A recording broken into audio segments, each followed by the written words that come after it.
दीर्घ 30 वर्षर व्यवधान पर ग्रहराज शनिश्चर कुंभ राशि को छाड़ी मीन राशि रे प्रवेश करिछंती। शनि महाराज केते पावरफुल ताहा से चलिला मात्रे ही देखाइछंती।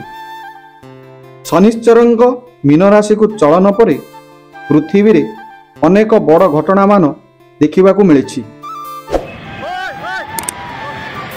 ज्योतिर्विद मानकर कहिबा कथा एसबु शनिंकर प्रभाव।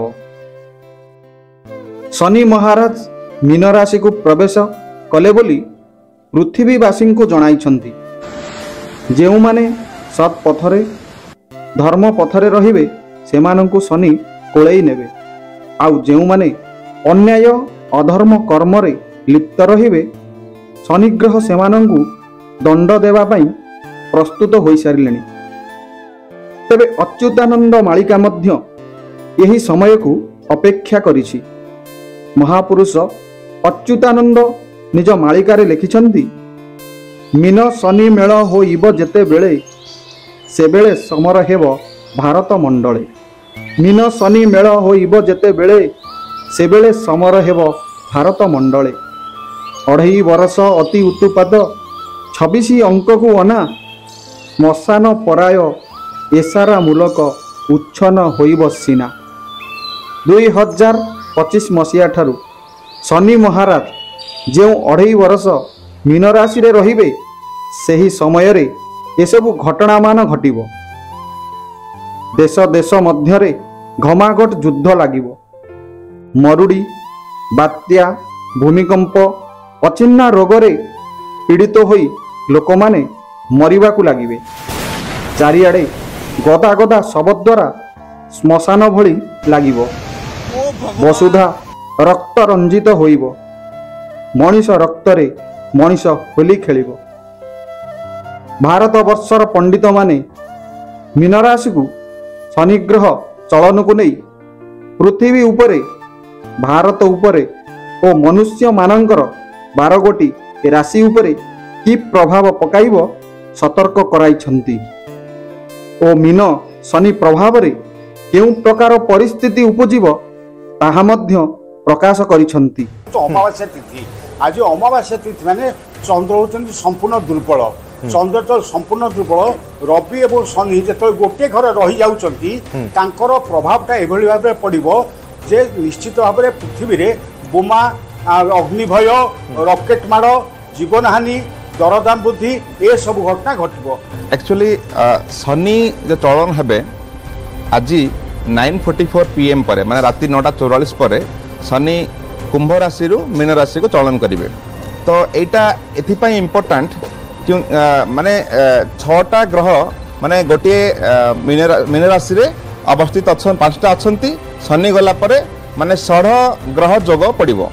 तो से दृष्टि जेहेतु 6-6टा गोटे माने हाईली इंटेंसिटी प्लैनेट्स गोटे ग्रह रे रहउचंती सेथिपई आर इफेक्टटा इंपैक्टटा बहुत परिमाण रे अर्थ उपरे आ देश हमर राज्य उपरे पड़िबो। एटा किंतु ओडिशार जणे वैज्ञानिक एक चांचल्यकर तथ्य दे भारत वर्षर ज्योतिर्विद पंडित मानक गणना को भूल बोली कहिछंती। महाग्रह शनिश्चरंकु सीधा सड़क एक शिलाखंड व्यतीत अन्य किछि नुहे बोली दृढ़ोक्ति प्रकाश करिछंती। विश्व विज्ञान आ गोटे पटे आपण मध्य गोटे वैज्ञानिक हिसाब रे दर्शाउछंती यार प्रभाव रही कि शनि प्रभाव शनि केमती गतिविधि करिवे आम जीवन चर्चा रे कोन। प्रथम कथा कहिबे आपण जो कहिले ज्योतिषटा आदौ विज्ञान नुहे। विज्ञान हला जो जिनस प्रमाण करि हबो जो जिनसटी मो पे सत आपण पे सत पृथ्वीर सब लोक पे ठीक हबो सेटा होची विज्ञान। ज्योतिषटा केबे भी विज्ञान नथिला ताको एबे माडी बछि विज्ञान करिया पे चेष्टा करा जाउछि तार कोनोसी वैज्ञानिक तथ्य नाही। प्रथम कथा हला जो प्रभाव कथा कहिले आपण प्रभाव कथा कहिले कहउछंती किछि राशि खराब होउछि किछि राशि भल होउछि सो प्रचार चलीछि बहुत लोक डरी दिया जाउछि। आमे न डरइले लोक डरिबे नाही। एहा मध्य एक जनाशुना गणमाध्यम आगरे पृथ्वी पृष्ठ रे ग्रह मानकर कौनसी प्रभाव न थाए बोली खोलाखोली कहिछंती। ବର୍ତ୍ତମାନର ଯୁବପିଢ଼ିଙ୍କ ଆଗରେ ଏକ ବିରାଟ ପ୍ରଶ୍ନ ଉଙ୍କି ମାରିଛି। ତାହା ହେଉଛି ସତ କେଉଁଟା? ନା ଜ୍ୟୋତିଷ ଶାସ୍ତ୍ର ସତ, ପୁରାଣ ଶାସ୍ତ୍ର ନା ଆଧୁନିକ ଶାସ୍ତ୍ର? ତେବେ କେଉଁଟା ସତ? ବର୍ତ୍ତମାନ ଯୁବପିଢ଼ିମାନଙ୍କ ଭିତରେ ପ୍ରଶ୍ନ ଉଙ୍କି ମାରିଛି। 1996 ମସିହାରେ ଶନି କୁମ୍ଭ ରାଶିରୁ ମୀନ ରାଶିକୁ ଚଳିଥିଲେ, କିନ୍ତୁ ସେଦିନ ଅମାବାସ୍ୟା ହୋଇନଥିଲା। ସେ ସମୟରେ ମୀନ ରାଶିରେ 6 ଗୋଟି ଅଶୁଭ ଗ୍ରହମାନଙ୍କର ଏକାଠି ହେବା ଦେଖାଯାଇନଥିଲା। ତଥାପି ଓଡ଼ିଶାରେ ମହାବାତ୍ୟା ଆସିଥିଲା ଓ ଯେଉଁଭଳି କ୍ଷତି କରିଥିଲା ତାହା ଆଜି ପର୍ଯ୍ୟନ୍ତ ଓଡ଼ିଶାବାସୀ ଭୁଲି ନାହାନ୍ତି। ବର୍ତ୍ତମାନ 30 ବର୍ଷ ପରେ ଶନିଗ୍ରହ 12ଟି ରାଶିକୁ ଅତିକ୍ରମ କରି ମୀନ ରାଶିରେ ପ୍ରବେଶ କରିଛନ୍ତି। ମୀନ ରାଶିରେ ବର୍ତ୍ତମାନ 6 ଗୋଟି ଅଶୁଭ ଗ୍ରହ ରହୁଥିବାରୁ 2025 ମସିହା ମାର୍ଚ୍ଚ 30 ତାରିଖ ଠାରୁ 2027 ସେପ୍ଟେମ୍ବର ମାସ ପର୍ଯ୍ୟନ୍ତ ମୀନ ରାଶିରେ ଶନି ଅବସ୍ଥାନ କରିବେ। ଜ୍ୟୋତିର୍ବିଦମାନଙ୍କ ମତରେ ଶନି ହେଉଛନ୍ତି ସୂର୍ଯ୍ୟଙ୍କର ପୁତ୍ର, ହେଲେ ପିତା ପୁତ୍ରଙ୍କ ମଧ୍ୟରେ ନାଗନାଡ଼ି ରହୁଥିବାରୁ ସୂର୍ଯ୍ୟ ଓ ଶନିଙ୍କ ମଧ୍ୟରେ ସମ୍ପର୍କ ଭଲ ରହେ ନାହିଁ। ତେଣୁ ସୂର୍ଯ୍ୟ ଓ ଶନି ମୀନ ରାଶିରେ ରହିବା ସମୟରେ ପୃଥିବୀରେ ନାହିଁ ନଥିବା ଘଟଣାମାନ ଘଟିବାକୁ ଲାଗିବ। ବୃହସ୍ପତି ବୃଷ ରାଶିରୁ ମିଥୁନ ରାଶିକୁ ଗଲା ପରେ ଶନିଗ୍ରହଙ୍କର ପ୍ରଭାବ ଅଧିକରୁ ଅଧିକ ହୋଇବ। ଯେହେତୁ ଶନି ମୀନ ରାଶିରେ ରହୁଛନ୍ତି ଆଉ ମୀନ ଜଳରେ ରହିଥାଏ, ତେଣୁ ଜଳ ପ୍ରଳୟର ଆଶଙ୍କା ମଧ୍ୟ ଦେଖାଦେଇପାରେ। ଏମିତିକି ପୃଥିବୀରେ ପାଣିର ଅଭାବ ଦେଖାଦେଇପାରେ। 1999 ମହାବାତ୍ୟା ଏହାର ପ୍ରମାଣ। ମୋଟାମୋଟି କହିବାକୁ ଗଲେ ଚଳିତ ବର୍ଷର ଶନିଚଳନ ଜ୍ୟୋତିର୍ବିଦଙ୍କ ମତ ଅନୁସାରେ 2.5 ବର୍ଷ ଦେଶ ଦୁନିଆକୁ ଶୁଭଙ୍କର ନୁହେଁ। ହେଲେ ଏକଥାକୁ ସମ୍ପୂର୍ଣ୍ଣ କାଟିକରି ଥୋଇ ଦେଇଛନ୍ତି ଓଡ଼ିଶାର ଏହି ବୈଜ୍ଞାନିକ। ତାଙ୍କ ମତରେ ବିଜ୍ଞାନ ସବୁଠାରୁ ଶ୍ରେଷ୍ଠ। ଆମେ ଚନ୍ଦ୍ରରେ ଯାଇ ପାଦ ଦେଇ ସାରିଲେଣି, ତ ସେତେବେଳେ ଯୋଉ ଗଣନା ବା ଯୋଉ କଥା ସେମାନେ କରୁଥିଲେ, କାହାକୁ ନିର୍ଭର କରିବା, କାହାକୁ ବେସିସ୍ କରି କରୁଥିଲେ? ଆଖିରେ ଖାଲି ଆଖିରେ ଯାହା ଦେଖୁଥିଲେ। ତ ସେତେବେଳେ ସେମାନେ ଶନିକୁ ଗୋଟିଏ ଛୋଟିଆ ବିନ୍ଦୁ ଭଳି ଦେଖିଥିଲେ। କିନ୍ତୁ ବର୍ତ୍ତମାନ ଆମେ ଶନିଗ୍ରହ ନିକଟକୁ ଅନେକ ଗୁଡ଼ିଏ ଯାନ ଯାଇ ସାରିଲେଣି। ତାର ବଳୟ ସୁନ୍ଦର ରହିଛି, ଆମେ ଦେଖି ସାରିଲେଣି। ବଳୟଟା ଆମକୁ କିଛି ଦିନ ଦେଖାଯାଉନି ତାହା ମଧ୍ୟ ଜାଣି ସାରିଲେଣି। ସେ ଗଠନ ହୋଇଛି ପଥର ଖଣ୍ଡରେ। ଗୋଟେ ଉଦାହରଣ ଦେବି। ଆଚ୍ଛା, ସିଏ ଏତେ ଦୂରରେ ଅଛି, ଶନିଗ୍ରହ ଗ୍ୟାସିୟ ଓ ପଥର ଖଣ୍ଡ, ଯେମିତି ଆମର ପୃଥିବୀ, ସେଟା ଟିକେ ଆମକୁ ଆକାରରେ ବଡ଼ ଅଛି। ଜ୍ୟୋତିଷ ଶାସ୍ତ୍ର ଗ୍ରହଦୋଷ ପ୍ରଭାବ ବୋଲି ସେମିତି କିଛି ନାହିଁ। ତାହେଲେ ମହାପୁରୁଷ ଅଚ୍ୟୁତାନନ୍ଦଙ୍କ ଲିଖିତ ମାଳିକା ମିଛ କହୁଛି କି? ତେବେ ଶାସ୍ତ୍ର ସବୁ ମିଛ କି? ଜ୍ୟୋତିଷ ଶାସ୍ତ୍ର ସବୁ ମିଛ କି? ଦେବାଦେବୀ ମନ୍ଦିରକୁ ଯାଇ ପୂଜା ଅର୍ଚ୍ଚନା କରିବା ଏହା ମିଛ କି? ଏହା ନିରାଟ ସତ୍ୟ ଯେ ଜ୍ଞାନରୁ ବିଜ୍ଞାନ ସୃଷ୍ଟି, ବିଜ୍ଞାନରୁ ଜ୍ଞାନ ସୃଷ୍ଟି ନୁହେଁ। ମାଳିକାର ଆଉ ଗୋଟିଏ ପଦ ଆପଣମାନେ ଶୁଣନ୍ତୁ। ଜ୍ଞାନକୁ କାହାର ଖାତିର ନଥିବ, ପଡ଼ିବ ବିଜ୍ଞାନ ଭାଉ, ଚନ୍ଦ୍ରମଣ୍ଡଳରେ ଥୋକେ ପଶିଯିବେ, ଥୋକେ ହେବେ ହାଉ ଯାଉ। ଜ୍ଞାନକୁ କାହାର ଖାତିର ନଥିବ, ବିଜ୍ଞାନ ବଳରେ ମଣିଷ ଜ୍ଞାନକୁ ଭୁଲିଯିବ ଏବଂ ବିଜ୍ଞାନର ଭାଉ ଦେଖାଇବ। ଯାହା ମାଳିକା ଆଜି ଲେଖିଛି ତାହା ମଧ୍ୟ ବର୍ତ୍ତମାନ ପ୍ରମାଣିତ ହେବାକୁ ଲାଗିଛି। ଚନ୍ଦ୍ରମଣ୍ଡଳରେ ଯାଇ ମଣିଷ ଯେବେ ବୁଲି ଆସିବ, ସେତେବେଳେ ସେ ନିଜକୁ ଭଗବାନ ବୋଲି ଭାବିବ। ତେଣୁ ମହାପୁରୁଷ ଅଚ୍ୟୁତଙ୍କର ଏହି ମାଳିକା ଲେଖା ଯେତେବେଳେ ମୀନ ଶନି ଯୋଗ ପଡ଼ିବ, ସେ ସମୟରେ କ'ଣ ଘଟିବ କେମିତି ଜାଣିବା? କଳିଯୁଗ ସରିବ ବୋଲି ଆସନ୍ତୁ ମାଳିକା ପ୍ରବଚକ ଏବଂ ମାଳିକା ଗବେଷକ ପ୍ରମୋଦ ପୃଷ୍ଟିଙ୍କ ଠାରୁ ଶୁଣିବା କେମିତି କଳିଯୁଗ ଶେଷ ହେବ ଏବଂ କେଉଁ ଲକ୍ଷଣ ଦେଖାଦେଲେ କଳିଯୁଗ ଶେଷ ହେବ ଆପଣମାନେ ଦେଖନ୍ତୁ। ଅଚ୍ୟୁତାନନ୍ଦ ମହାପୁରୁଷ ଲେଖିଲେ ମାଳିକାରେ, କହିଲେ ପୁରୁଷ ହୋଇବେ ନାରୀଙ୍କ ବେଶ, ପୁରୁଷ ହୋଇବେ ନାରୀଙ୍କ ବେଶ, ପୁରୁଷ ହୋଇବେ ନାରୀଙ୍କ ବେଶ, ପୁରୁଷ ହୋଇବେ ନାରୀଙ୍କ ବେଶ। ଯୁଗ ଶେଷ ହେବ କଳିକି କେଶ, ଯୁଗ ଶେଷ ହେବ କଳିକି କେଶ। ଏତେ କଥା ହୋଇଲେ ଜାଣ, ଏତେ କଥା ହୋଇଲେ ଜାଣ, କଳି ଶେଷ ବୋଲି ସେ ପ୍ରମାଣ, କଳି ଶେଷ ବୋଲି ସେ ପ୍ରମାଣ। ଯେତେବେଳେ ପୁରୁଷ ମାନେ ହେବେ ନାରୀଙ୍କ ବେଶ, କଳି ଶେଷ ହେବ ଯୁଗକୁ କ୍ଲେଶ। आज हे केमिति हेछि के भूल बुझेनी हरिदास महापुरुष लिखले मालिकारे के भूल बुझिबेनी कोन लिखले एक चौ सेना चारी लो बौड़ा एक चौ सेना चारी बौड़ा एक चौ सेना चारी रास्ता माना को घर जगाई ना बजार करिबे नारी जय जगन्नाथ जय जगन्नाथ जय जगन्नाथ जय जगन्नाथ एक चौसेना चारी लो बौड़ एक चौसेना चारी ये गेरस्ता मान को घर जगाई न बजार करिवे नारी आगर घर किए जगुला कि स्त्री माने घर स्त्री लोक माने घर जगु नथिले कि 50-60 वर्ष तलक चल जाउना सेते बेले स्वामी ताकिद कर दिया ए जाउची बजार जाउची दांड कवाड़ बारी कवाड़ मेला आइची निघा रखिदब छुआ खेलुची रोषेई बास कर रखिदब मु ठीक 2टा पूर्व आसी पहुंचीबी नुई घर लागिला जगिता नहीं 100 वर्ष तलक जीवा जेतबेले बाल्य विवाह प्रथा थिला सतीदाह प्रथा थिला नहीं परदा प्रथा थिला हाथे ओढणा टाणी कुळ भुआ सुनी भाबरे घरर चारिकांत भितरे स्वामीर बिना अनुमति रे स्त्री लोक माने एरुडी बंध देउ नथिले जाउथले ना जो वयस्क माने दिए देथिबे मौसा माने पचारन आदि की 60-70 वर्ष तले आपण माने जीव सब दिया जी बसने आ बसिबार सुविधा थिला स्त्री लोक माने बाहर कले ना पुरदा प्रथा थे नहीं सेतबेले स्त्री लोक माने स्वामी को भाई घर जगिता मु चालली कि एखना सकाळ सकाळ ब्यूटी पार्लर जाके बाबा कट कट पके हाई हील जता पिंधिले कांधरे गोटे भ्यानिटी पके टच के मोबाइल धरी बाले सब हे बड़े बालणी 9टा बेलू एते सकाळ कुआडे की ना मोर गोटे मीटिंग अछि आज हमर पुणी मीटिंग को मीटिंग ना मोर आज ग्रुप मीटिंग अछि ना गो ग्रुप ना एसएचजी ग्रुप मीटिंग मोर आज अछि मत चालली तमे कोन बालणी ग्रुप मीटिंग आ केते बेले फेरिबो कि ना कहिबनी टाइम कहिबनी देख दांड कबाट बारी कड़ मेला छुआ खेलुची निघा रखिदेव खुआई पाई देव भातटा बसी गाड़ी देव आउटे डालमा टे शाग भजा भजी करदेव घर जगिता मु चलि नहीं एक चौसेना चारी लो बौड़ा एक चौसेना चारी बौड़ा लो एक चौसेना चारी मान को घर जगाई न बजार करिबे नारी जय जगन्नाथ जय जगन्नाथ जय जगन्नाथ जय जगन्नाथ रोषेई बास रंधा बड़ा किए कर स्वामी नहीं पुरुष स्त्री पुरुष आज स्त्री भाया रोषेई बास गला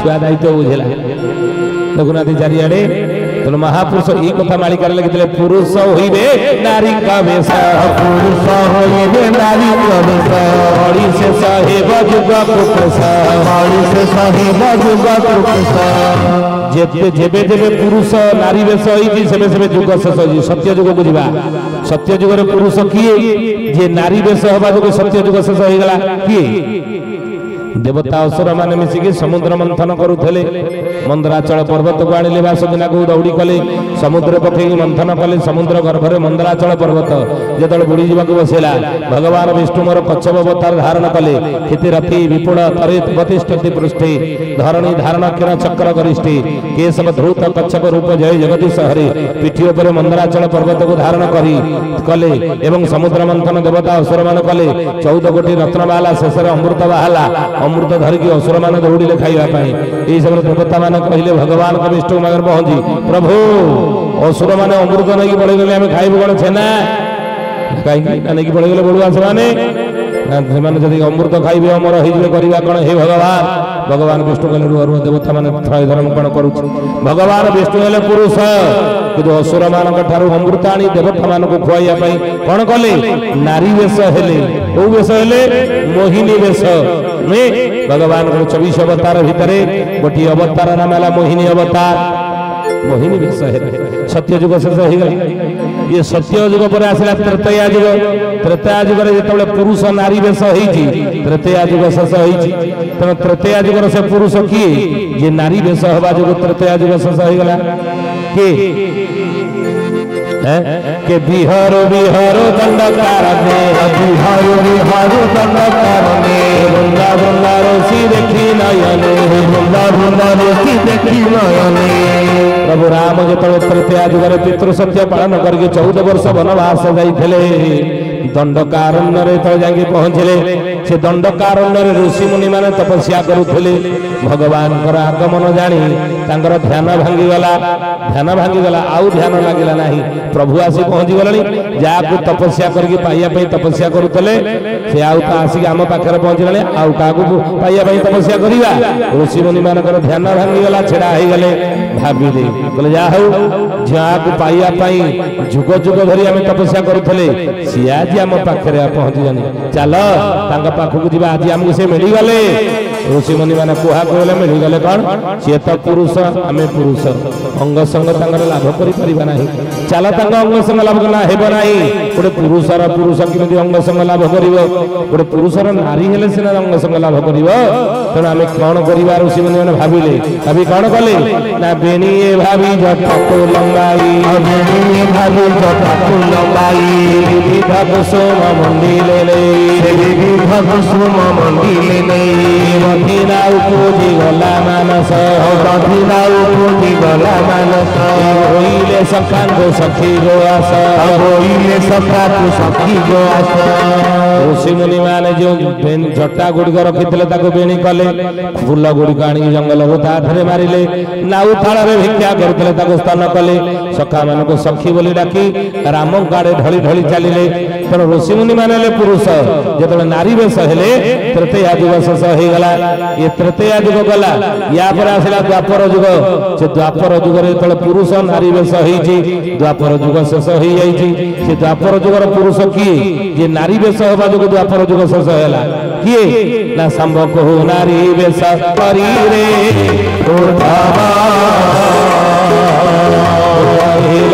पात्र हरि रे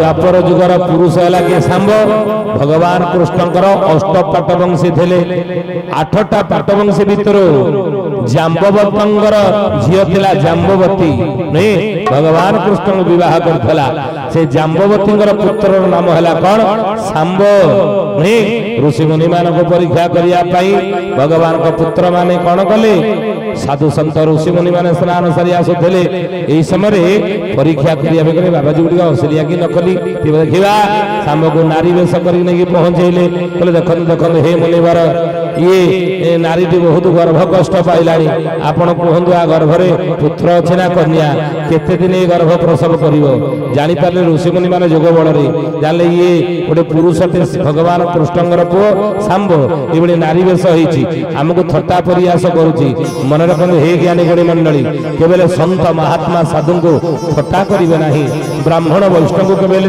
सहित थट्टा परिहास करेंगे ना कहीं ना ब्राह्मणर अभिशाप संतर अभिशाप केवल निष्फल जाए ना ब्रह्म वाक्य केतबेले अटल हुए ना ये कथा आपण मैंने अल्प बहुत जानी था जानी रखा उचित तेणु भगवान पुत्र माने भली जिते धृष्टता कले ऋषि मुनि मान चिंता कले जहाँ छाड़ी दियो ये बड़ लोकिया छुआ ये बड़ी ही थांती ये बड़ी शासन नहीं संस्कार पाई ना आकट नहीं ये बड़ लोकिया छुआ आकट न थाए परिवार पिता माता आकट न थाए तेणु ये बड़ी उद्धत उद्धता भी बढ़ी जाइए छाड़ी दियो कथा को आम जब किसी कौन करवा अभिशाप दबा किसी क्षति करवा प्रभु रुष्ट तेबे दर्शक बंधु आपणଙ୍କ ଉପରେ ନିର୍ଭର କରୁଛି କେଉଁଟା ପ୍ରକୃତରେ ସତ ଆପଣ ମାନେ ନିର୍ଣ୍ଣୟ କରିବେ ପ୍ରକୃତରେ ବିଜ୍ଞାନରୁ ଜ୍ଞାନ ସୃଷ୍ଟି ନା ଶାସ୍ତ୍ର ଜ୍ଞାନରୁ ବିଜ୍ଞାନ ସୃଷ୍ଟି ଜ୍ଞାନରୁ ବିଜ୍ଞାନ ସୃଷ୍ଟି ନା ବିଜ୍ଞାନରୁ ଜ୍ଞାନ ସୃଷ୍ଟି ଏହା ନିର୍ଣ୍ଣୟ କରିବେ ଆପଣ ମାନେ ଯଦି ଭିडिଓଟି ଆପଣ ମାନଙ୍କୁ ଭଲ ଲାଗିଥାଏ ତେବେ କମେଣ୍ଟ ବକ୍ସରେ ନିଶ୍ଚିନ୍ତ ଆପଣଙ୍କର ମତାମତ ଦିଅନ୍ତୁ ରହିଲୁ ଜୟ ଜଗନ୍ନାଥ जय गोपीनाथ।